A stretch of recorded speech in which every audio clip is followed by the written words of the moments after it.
Hello and welcome back भनौँ कि good by भनौँ। गाह्रो छ जिन्दगीको गोरेन्टमा। बेलुकाको 5 बजेको छ, यति बेला भ्लगिङ स्टार्ट गर्नु परिरहेको छ।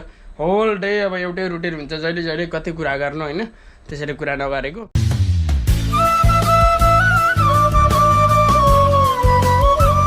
गाह्रो छ भने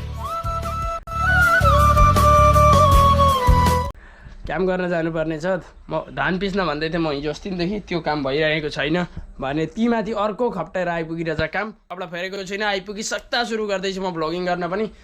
यति डेडिकेटेड भएर काम गरिरहेको छु नि होइन, तपाईँहरूको साथ सपोर्ट माया सब्सक्रिप्सन, त्यसले गर्दा जान्छु म तपाईँहरूलाई देखाउँछु। Nothing much to worry. र कृपया नयाँ हुनुहुन्छ सब्सक्राइब गरिदिनु होला। यदि पुरानो हुनुहुन्छ भने कमेन्ट गर्न नबिर्सिनु होला। कहाँदेखि हेर्नु हुँदैछ हेरौँ न, म पनि बुझौँ कहाँदेखि हेर्नु हुँदैछ र पछिल्लो ब्लगहरू कस्तो लागिरहेछ त्यो पनि भन्नु होला। So let's start. Let me change the dress.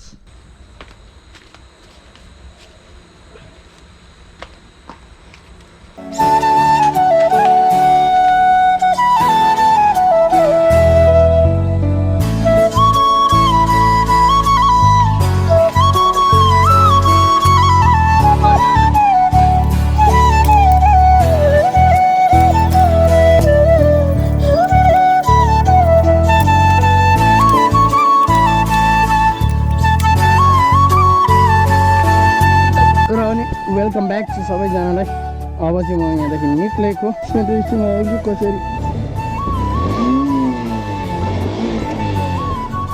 निकालेँ सेन्ट्रल स्ट्यान्डबाट पछाडि बसिदिने होइन, अन्त आएर रेस्ट दिने क्या। त्यसो गरेपछि निक्लिन्छ गाडी। सेन्ट्रल स्ट्यान्डमा छ भने एउटा नयाँ उपाय, सजिलो उपाय। यदि बसिसकेको छ बाइकमा भने, बसेको छैन भने त त्यतिकै निकालेको राम्रो। अल्छेहरूको लागि है यो आइडिया चाहिँ। र अब चाहिँ म मिलतिर बाटो लागेको छु, जाँदैछु म। यो ढुकुरे खोलो यहाँदेखि अगाडि के भयो मेरो उयो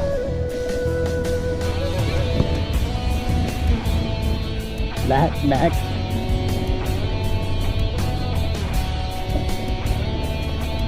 भारी घर छ क्या हो। एकतिर बाङ्गो पऱ्यो यहाँ, फेरि बल्ल बल्ल घाम लाग्न थालेको, फेरि पानी पर्न सुरु गरे जस्तो छ। के भएको नि हो, रेकर्ड भइरहेको छ। म त रेकर्ड भएन कि भनेर अनि कराइदिइरहेको छ क्या हिजो।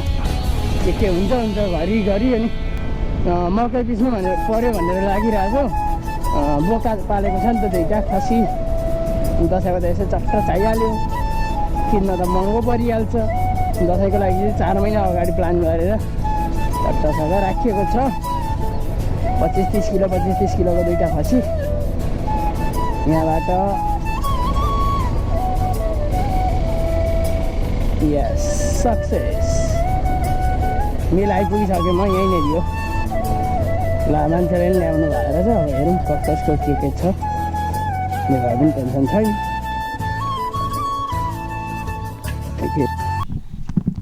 And finally एराइभ।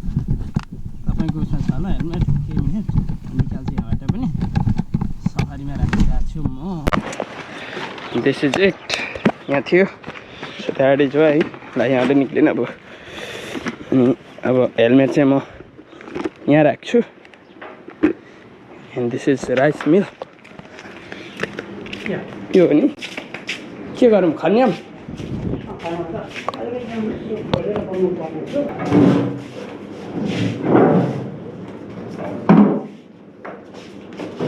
डाइरेक्ट हालिदिउँ म। आँट्छ होला नि यति त।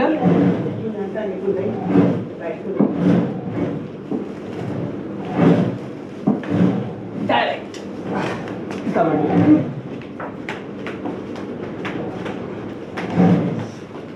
so this one done.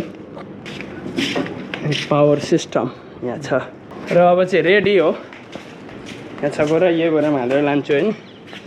काम सुरु हुने बेला भयो भने म मैला भइदिएछु। यस्तो मैला त भइहाल्छ नि काम गरेपछि।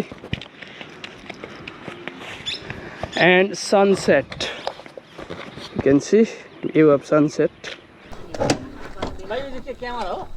हजुर क्यामेरा हो हजुर।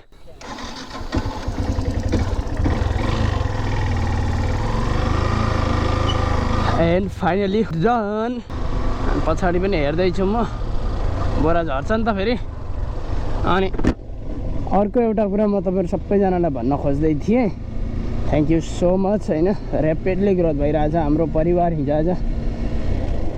एन्ड मोर ओभर द्याट म कोही कोही बेला चाहिँ कस्तो फिल हुन्छ भने म एक्लै हुन्छु क्या, भ्लगिङहरू गर्नको लागि पुरा एक्लै हुन्छु म। जस्तो कि कोही साथी हुनु भने पो बोल्दै हिँड्न पनि एउटा मजा हुन्थ्यो त होइन, त्यस्तो खालको कोही हुँदैन है। अनि एक्लै कराइ हिँड्नुपर्छ। अनि त्यो हुँदा चाहिँ कोही कोही बेला त डिमोटिभेट पनि हुन्छु कि एक्लै भएपछि के बोल्नु के गर्नु कहाँ जानु एक्लै कहाँ पागल जस्तो हिँड्नु जस्तो पनि फिल हुन्छ। अनि फेरि एकछिन यसो सम्झिन्छु होइन, हाम्रो यत्रो परिवार छ के टेन्सन, यत्रोजना छौँ है। अनि फेरि मोटिभेट हुन्छ र फेरि क्यामेरा बोकेर हिँडिहाल्छु क्या म। गफ गर्दा गर्दै आइपुगेछ यार। यहाँबाट बायाँ मोड अनि घर पुग्छु र अब घर जान्छु म, घर पुग्छु। I'll see you after a while.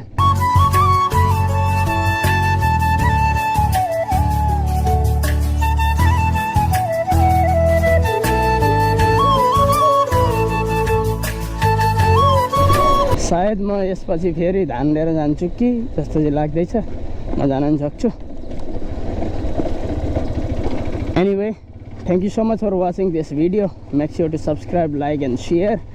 र सबैजनालाई यहाँदेखि म गुड बाई भन्न चाहन्छु। See you all, take care, bye by.